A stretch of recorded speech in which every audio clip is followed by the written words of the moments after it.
வணக்கம் மக்களை, இன்றைக்கி நாம் பார்க்க போகிற டாபிக் என்னென்னா, ஆங்கிலத்தில் லேண்டனா கேமரான்னு அழைக்கிற உண்ணி செடியை பற்றி தான் பார்க்க போகிறோம். இச்செடியோட பிறப்பிடம், வாழும் தன்மை மற்றும் மருத்துவ பயன்களை பற்றி ஒன் பை ஒன்னாக இந்த காணொலியில் தெளிவாக பார்க்க போகிறோம். அதற்கு முன்னாடி மைண்ட் ரிலாக்ஸ் 15 இயர்ஸ் சேனல் உங்களை அன்புடன் வரவேற்கிறது. நாய்களோட உடம்புல இருக்க உண்ணி போல இச்செடியோட பழங்கள் காணப்படுவதால் இதை உண்ணி செடின்னு சொல்கிறாங்க. இச்செடியோட தாயகம் தென் அமெரிக்கான்னு சொல்லப்படுது. புதர் செடியாக வளரும் தன்மையுடையது. இச்செடியின் முதிர்ச்சிக்கேற்ப ஒரே கொத்தில் பல வண்ணங்களில் பூக்களை பூக்க செய்கிறது.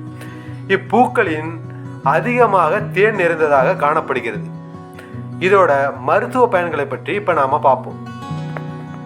இச்செடியின் இலைகளை அரைத்து தடவும் போது அம்மை தழும்பு மறைவதாகவும், மூட்டுவலி மற்றும் தோலில் ஏற்படும் அரிப்பு சார்ந்த பிரச்சனைகளை சரி செய்வதாகவும் கூறப்படுகிறது.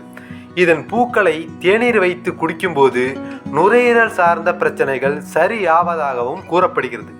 இச்செடியின் இலைகளை வைத்து புகை போடும்போது அப்புகையின் வாசனைக்கு கொசுக்கள் வராமல் தடுக்கப்படுவதாகவும் கூறப்படுகிறது. தேங்க்யூ.